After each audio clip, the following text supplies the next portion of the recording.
Class మొదలు కాగానే మొట్టమొదటి ఏం చేస్తాము? Very good. ఓంకారాలు ఎన్ని కారాలు ఉన్నాయి? Very good. ఏమేంటి చెప్పండి? అకారం. అబ్బా చప్పట్లు కొట్టండి. అకారం, ఉకారం, మకారం. ఔ అంటాం కదా, ఔషధం అంటాం చూసా. అప్పుడేమొస్తుంది? ఔ వస్తుంది, ఔ వస్తుంది. ఏమ్మా రెండు వస్తాలా?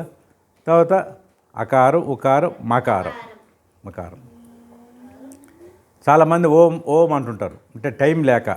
కానీ విడమరిస్తే అకారం వస్తుంది, ఉకారం వస్తుంది, మకారం వస్తుంది.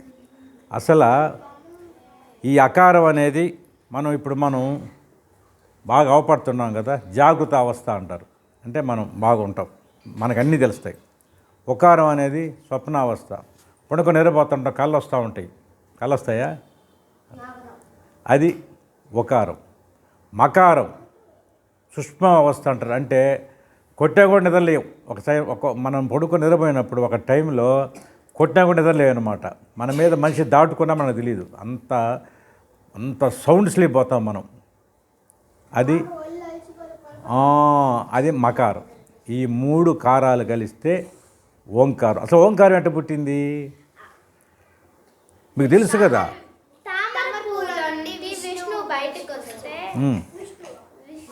తామరపురి విష్ణు బయటకు వస్తాడా?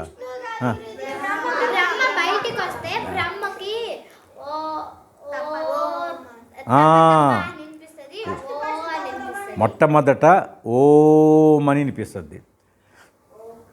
తర్వాత ఏమి వినిపిస్తుంది? అప్పుడు ఆయన ఏం చేస్తాడు? తపస్సు చేస్తాడు. ఆ తపస్సు చేయాలంటే ఏం చేయాలి మనం? ఏకాగ్రత. Very good. ఏకాగ్రతగా ఉండాలంటే ఏం చేయాలా?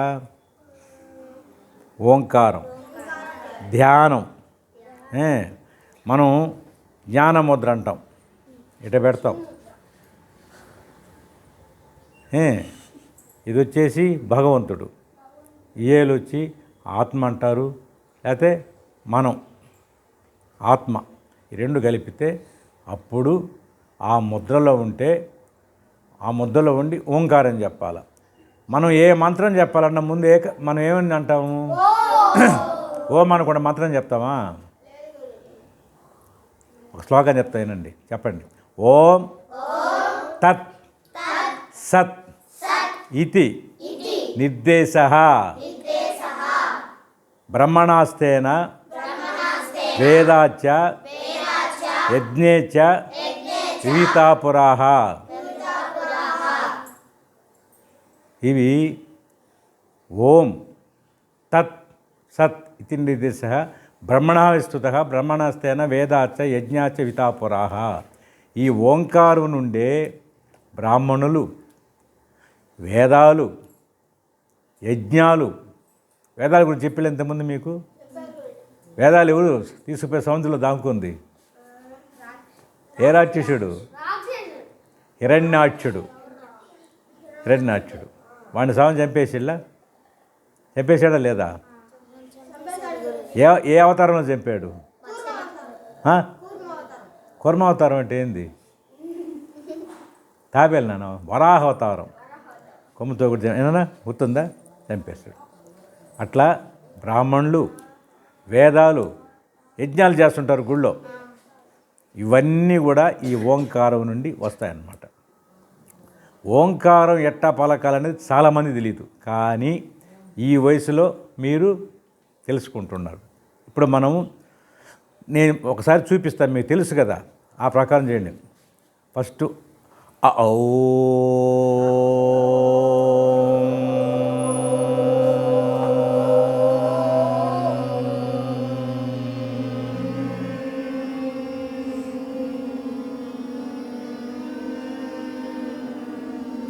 చాలు. ఆపి మళ్ళీ చెప్పకూడదు. ఒకే దమ్ము ఒకేసారి చెప్పాలి. ఏమ్మా ఔ అన్నప్పుడు నోరు ఎట్టుంది? ఎట్టుంది? అవ్వ అన్నప్పుడు ఎట్టుంది నోరు? చెప్పు, చూపించు. ఔ నువ్వు తెలుసుకోవాలా? ఉన్నాను అవును. ఔ అన్నప్పుడు ఓం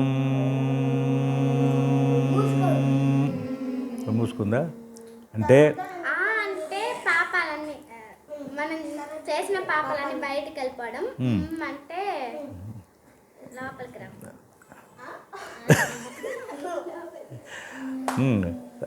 ఓం అన్నప్పుడు మనలో ఉండే ప్రాణశక్తి బయటికి వెళ్ళింది. అంటే ప్రాణశక్తి ఇంక లోపల పోదు, మనలో ఉన్న శక్తి అట్టే ఉంటుంది అనమాట, బయటికి పోదు.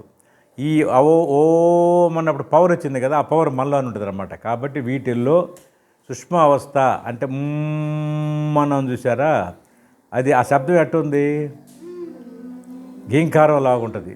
తుమ్మిద గీంకారం అంటుంది తుమ్మిద. అది మనకు ఎట్టుంది, ఏ స్థితిలో బాగుంది మనకు చేస్తుంటే ప్రశాంతంగా, ఏ స్థితిలో బాగుందరా? ఓంకారంలో ఏ స్థితిలో బాగుంది? ఓ అన్నప్పుడు బాగుందా? ఓ అన్నప్పుడు ఉందా? అన్నప్పుడు బాగుందా? అది ఈ ఓంకారాన్ని 5 సార్లు మనం చెప్దాం అమ్మా. ఓ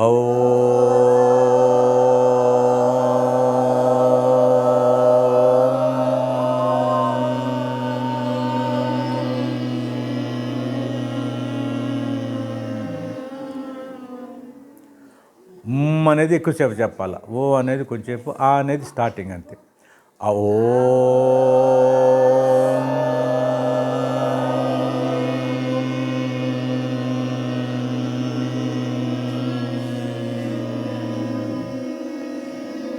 కళ్ళు మూసుకున్నానా?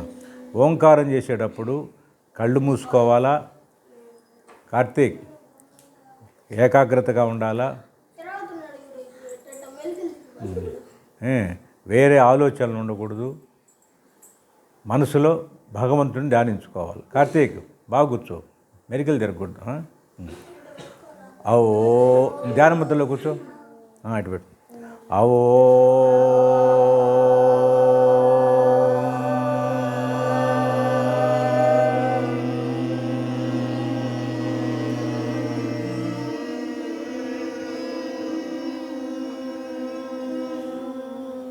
రే గాడ్ ఎట్టుందా, బ్రహ్మాండంగా ఉంది.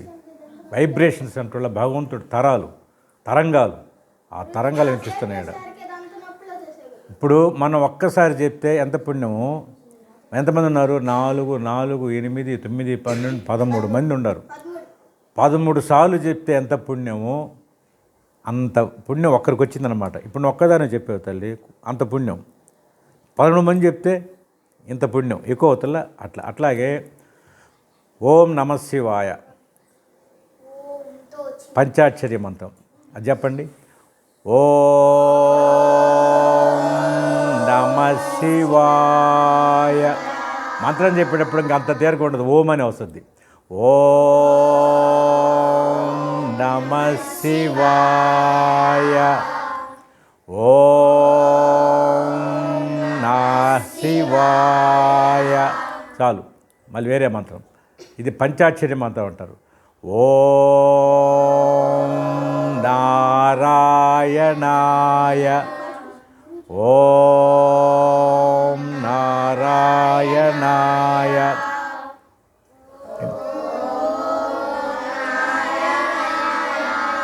ఇప్పుడు ఈ మంత్రానికి ముందు ఏమని చెప్పారు? ఓం చెప్పిళ్ళ. ఇప్పుడు ఓం నారాయణ ఓం నమశివాయ అన్నారు కదా, ఒక్కోరు 13 సార్లు అన్నంత పుణ్యం అనమాట. అందుకనే విష్ణు సహస్రనామం మాకుమ్మడి చదివిస్తారు. గోవిందనామ విష్ణు సహస్రనామం కానీ లలితా సహస్రనామం కానీ. ఎందుకనంటే ఒక 100 మంది చదివారంటే 1000 సార్లు చదివేంత పుణ్యం అనమాట. ఓంకారం ఎన్నిసార్లు చెప్పాము? 5 సార్లు చెప్పామా? లాస్ట్ టైం చెప్పేసి ఇంక ఓంకారం గురించి మనం క్లోజ్ చేసి తర్వాత మన శ్లోకాలు చెప్పుకుందాం ఏమ్మా. ఓ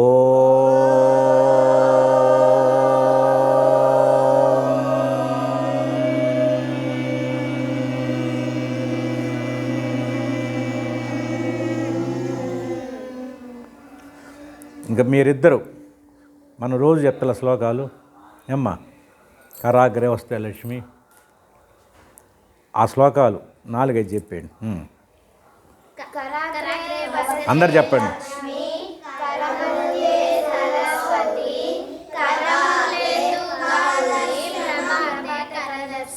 అట్ట కాదు, అక్క వాళ్ళు చెప్తుంటారు, మిగతా వాళ్ళు చెప్పండి.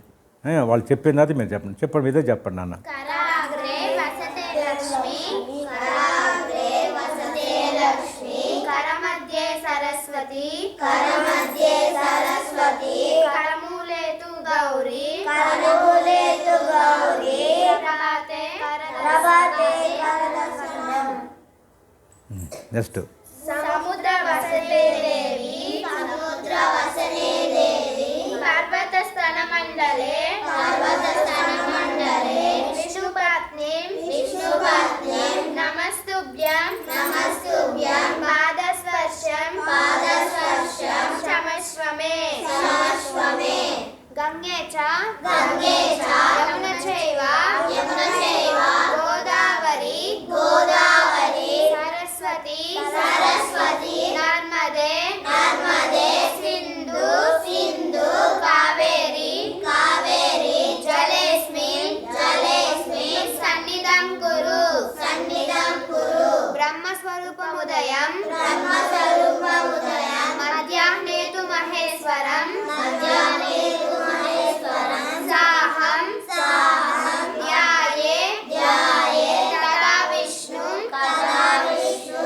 త్రిమూర్తించ, త్రిమూర్తించ, దివాకరం, దివాకరం, అహం, అహం, వైశ్వానరో, వైశ్వానరో, భూత్వా ప్రాణినాం, భూత్వా ప్రాణినాం, దేహమాస్థితః, దేహమాస్థితః, ప్రాణాపాన ప్రాణాపాన సమాయుక్తః, ప్రాణాపాన సమాయుక్తః, ప్రచామన్యం, ప్రచామన్యం, చతుర్విధం, చతుర్విధం. Very good. ఈ క్లాసు నేను చాలు, మనం వేరే సబ్జెక్ట్కి వెళ్తాం మనం.